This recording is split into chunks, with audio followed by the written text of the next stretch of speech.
Hello and welcome to Bramlage Coliseum. I am the Manhattan Mercury sports editor Ryan Black, and I'm here with Greg Woods, and we're here just right after Kansas State's men's basketball team wrapped up a 76-58 victory over Florida A&M and ended a two-game losing streak for K-State after they went down to Florida.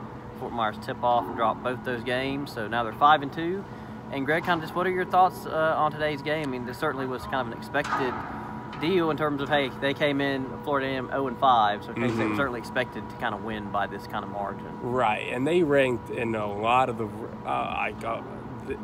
they ranked pretty bad in terms of like the Ken Pop rankings. I mentioned that in my story, but I think like 345th in adjusted offense, near the bottom 300 in defense. So at least on paper, it looked like a pretty easy game for K-State, and that's kind of what it turned into.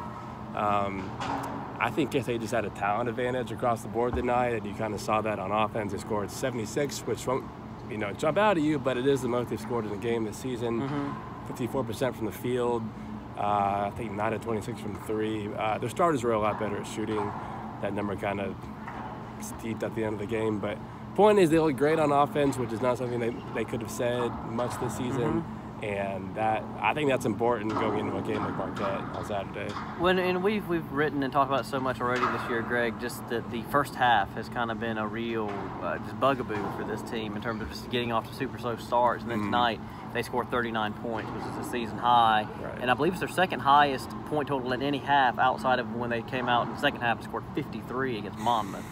So, Greg, I think it's kind of the talent disparity kind of is shown when, and you mentioned multiple times in the press conference, 20 turnovers. Usually you're not going to win by the margin that K-State won by tonight with 20 turnovers. Right. But it just shows you that, again, I mean, this is the kind of game where you don't want any drama. And, especially Bruce Weber even mentioned it, when he talked to us reporters afterward. I mean, this is the kind of game they need to just kind of get to feeling good about themselves again after going down to Florida and going 0-2. Yeah. I think they went down there, Greg, certainly at least with the expectation they would maybe be able to beat Pittsburgh or at least come back with one win. Right. So, I mean, the fact they went down there and came back winless, I mean, that's a pretty rough go of it, especially from a tournament down there that was not exactly stacked with big time or teams expected to make deep runs in the tournament. Right. The field did not jump out at you, at least on paper, that's for sure.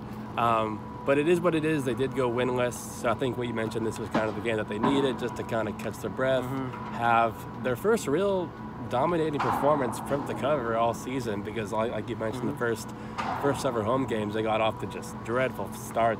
And on the road, half. too. I mean, the 16 points against UNLV on the road that day. Yeah, that might have been the worst first half they've had this season. So all of which to say, this was kind of the game that they needed to go into Saturday's game with some confidence, with some knowing that they can get off to a good start, even if it's against an overmatched opponent like it was tonight. So all in all, they looked great. Xavier Sneed, 18 points. Mike McGrill, 16. I think he had 4 threes, 4 for 6 from 3.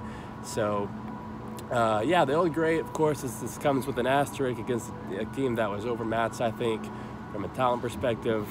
They looked kind of lost on both ends of the floor sometimes.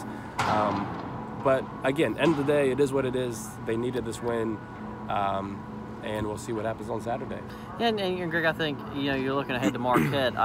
Everyone's going to be focused on Marcus Howard, as they well should. I mean, he might be the best scorer in college basketball, or he's at least in the top 2 or 3. K-State saw that last year. He scored 45 points in that win up in Milwaukee. But these teams are so different overall. I mean, he's back, but I mean, for K-State, I mean, Barry Brown, Kamal Stokes, Dean Wade, they're all gone. Right.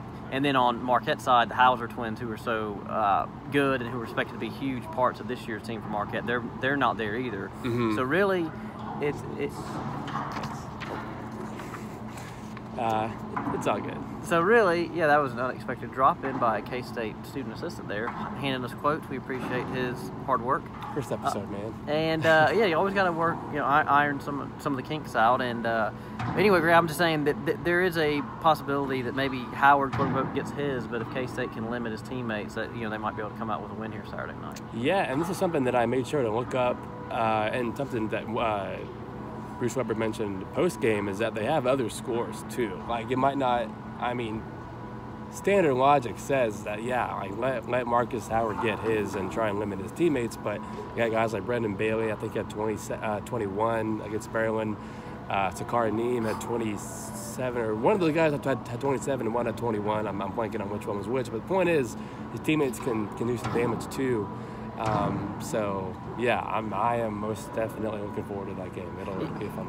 Like I said, it's certainly the marquee non-conference game that K-State has this year at home, and so it'll be, I assume, close to a sellout, I would think. I mean, I think people certainly who the new uniforms, I would. And the new uniforms too. That's something we have to mention. They're gonna be wearing these new uniforms. They dropped that little tidbit in a tweet just after tonight's game, and so, they came wearing the uniforms. In the post-game press conference, Mike McGurl and Xavier Sneed. So, well, folks, thank you so much for joining us here on this first episode of just talking some K-State post-game basketball, and we hope you'll join us more in the future. And I'm Ryan Black.